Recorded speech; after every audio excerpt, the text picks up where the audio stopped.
La rosa fue deshojada, y ni siquiera había florecido con todo su esplendor.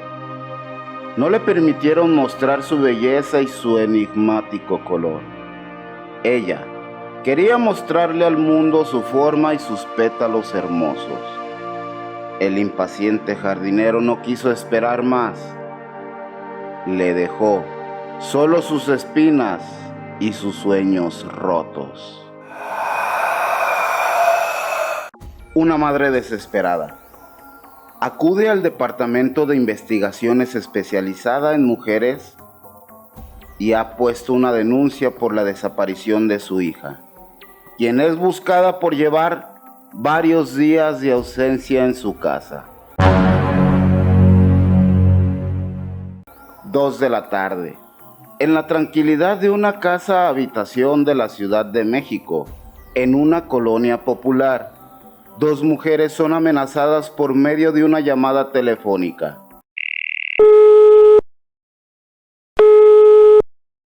Ellas creyeron que era una broma o una posible estafa telefónica, de esas que de repente se hacen como un modus operandi ya conocido por casi todos.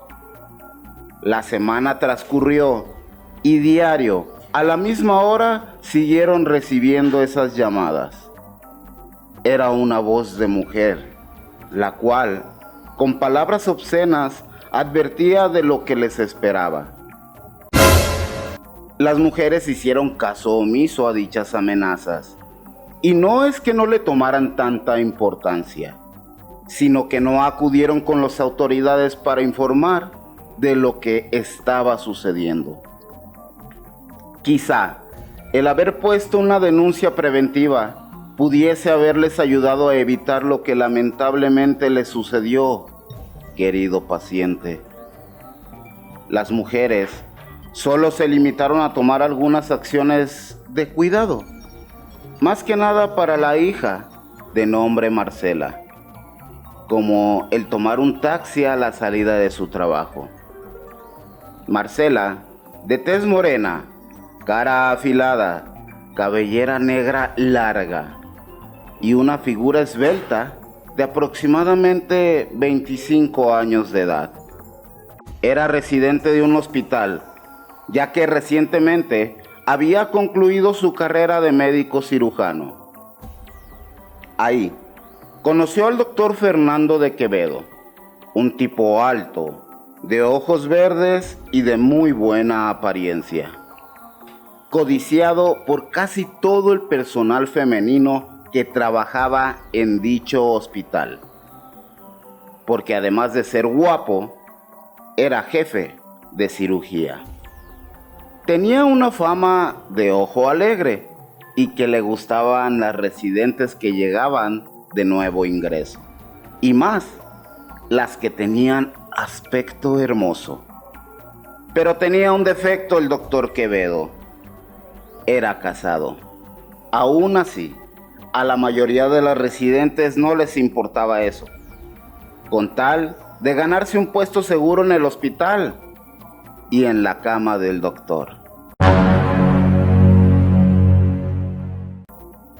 Marcela salió temprano por la mañana como casi todos los días. En esa semana le tocaba hacer guardia hasta tarde. Caminaba a la parada del camión como era costumbre. Ella sintió un escalofrío que le recorrió todo el cuerpo. Marcela continuó caminando sin prestarle tanta importancia, pues creyó que era el sereno de las mañanas y porque también se le olvidó su chaqueta, la cual no regresó a su casa por ella, puesto que ya se le hacía tarde. Justo a unos metros antes de llegar a la parada de su camión, se le emparejó un auto de lujo. Lo manejaba una mujer hermosa, de mirada intensa, de unos 40 años aproximadamente, de pelo rubio y de muy buen ver a pesar de su edad. Su nombre, Sonia. Sonia bajó el vidrio del copiloto de su auto y con una voz sumisa se dirigió a Marcela. Lo más extraño es que Sonia no le dijo ni muchacha, ni señorita, o algún otro adjetivo que se le hace a una persona a la cual no se conoce, sino que la llamó por su nombre. Marcela quedó sorprendida y asustada a la vez. ¿Cómo es que esa mujer, a la cual ella no conocía, la llamó por su nombre? ¿Por qué la interceptó? Marcela, asustada, no tanto por las interrogantes que tenía en su cabeza, sino que recordó todas esas llamadas que había recibido ella y su madre. Esto le originó una alerta en su pensamiento. Sonia, con el tono muy amable y sumiso, le dijo que no se asustara, que sabía que no la conocía, pero ella a Marcela sí. Le dijo que la llevaba a su trabajo, que su marido le había hablado mucho de ella y que por casualidad pasaba por su colonia y la alcanzó a reconocer. Pero, ¿por qué una mujer de clase alta pasea por una colonia popular sola y con la inseguridad que tiene la ciudad? Lo más extraño es que casualmente pasa por donde Marcela vive y toma su camión. ¿O quién es su marido? ¿Y por qué le ha hablado de Marcela? Anda, Marcela, no te asustes. Sube, te llevo. La chica, algo incómoda, de alguna forma accedió. Se subió y con un poco de temor, al momento de subirse al auto, ella se inclinó para cerrar la puerta y de repente sintió como una afilada aguja de una jeringa se le incrustaba en su muslo izquierdo. Con la mirada atónita, volteó a ver a Sonia y la señora elegante le dijo con un tono sarcástico que no se preocupara, que solo era un sedante. Marcela en ese momento quiso escapar. Sonia la tomó de su cabellera y la azotó contra la puerta.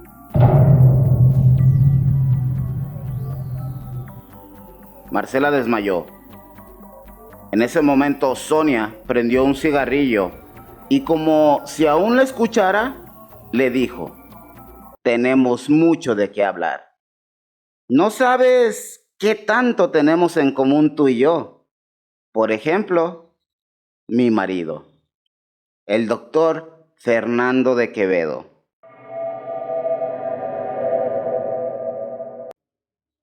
Se hizo un silencio absoluto e inquietante, y el auto se puso en marcha. Con la mirada borrosa y un golpe que emanó mucho líquido hemático, Marcela volvió en sí. Frente a ella estaba Sonia,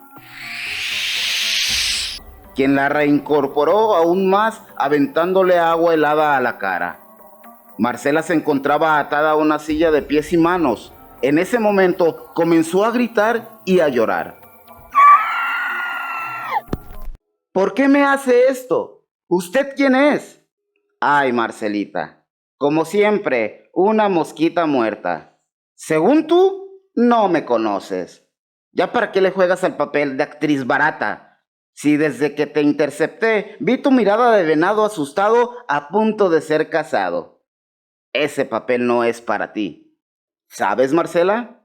Tú y yo tenemos un asunto pendiente. A pesar de todas mis llamadas, ni tú y ni esa escoria que te crió, que se hace llamar tu madre, hicieron caso.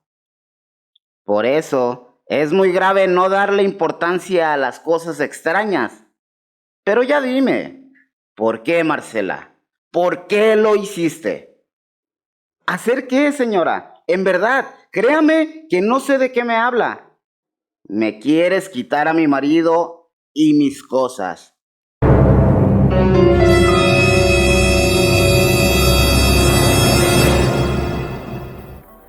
Marcela captó en ese momento de qué se trataba todo eso y le dijo que ella no sabía que Fernando tenía esposa, que incluso le había comentado que era divorciado, que le creyera, pero ni todo su llanto y mucho menos su cara de asustada hicieron que Sonia le creyera. La siguió torturando y haciéndole cortes con instrumentos de cirujano, pues ella también en algún tiempo fue residente de cirugía y sabía cómo utilizar dichos instrumentos y hacer cortes finos en el cuerpo. Los días pasaron y la madre de Marcela llegó al departamento de investigaciones especializada en mujeres, desconsolada y desesperada, y con un llanto que casi no le permitía hablar. La agente investigadora que la estaba atendiendo le dio un calmante.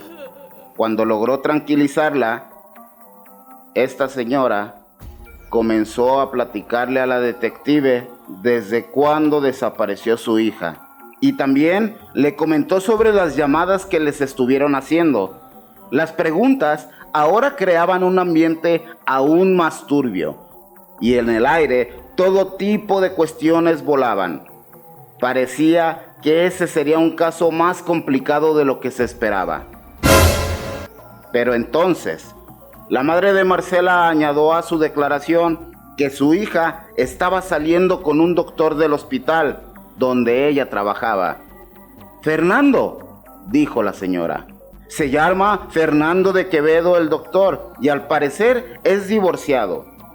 Después de una orden, 2 camionetas blindadas con varios agentes investigadores emprendieron inmediatamente su partida con las sirenas prendidas para ir por el doctor.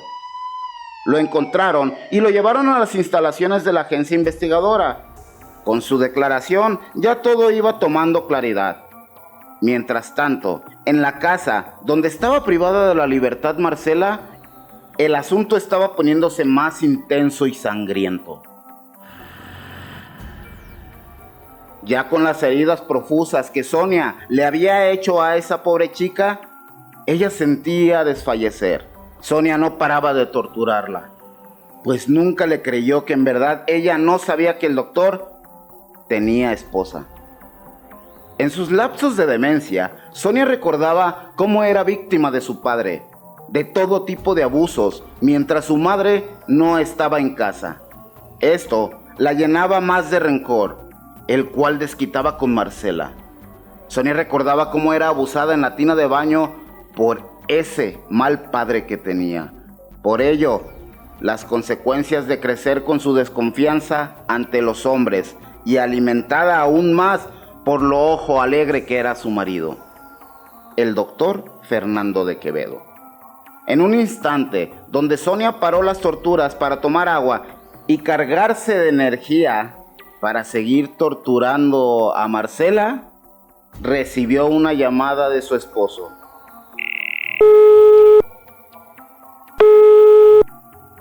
Lo que Sonia no sabía es que esa llamada era un señuelo para poderla atrapar, pues las investigaciones llevaron a la conclusión de que era ella quien había secuestrado a Marcela, ya que el doctor comentó a la detective que un día antes acudió a la casa que estaban remodelando él y su esposa para ver cómo iba el trabajo.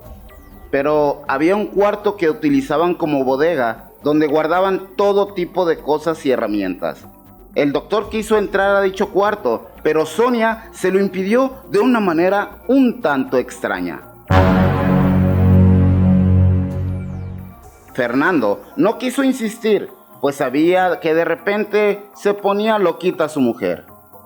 Marcela estaba en ese cuarto,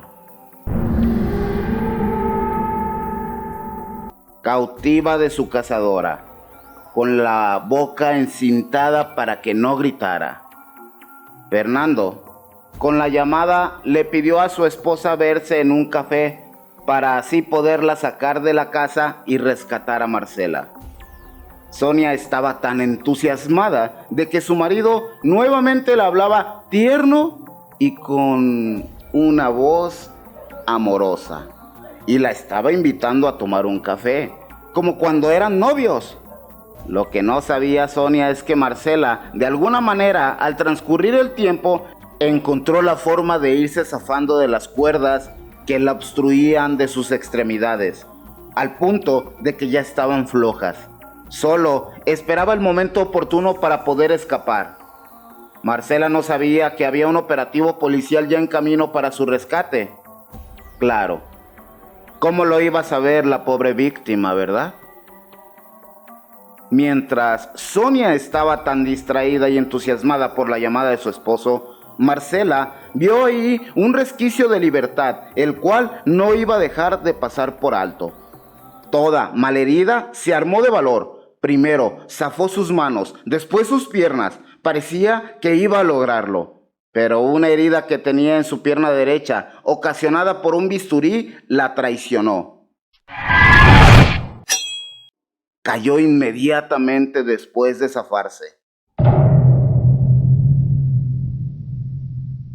En ese momento, Sonia escuchó el ruido. Rápidamente colgó la llamada diciéndole a su marido que ya iba de salida al café. Se acercó a Marcela. Sin compasión, la empezó a lacerar en distintas partes de su cuerpo, rematando con una herida en la garganta.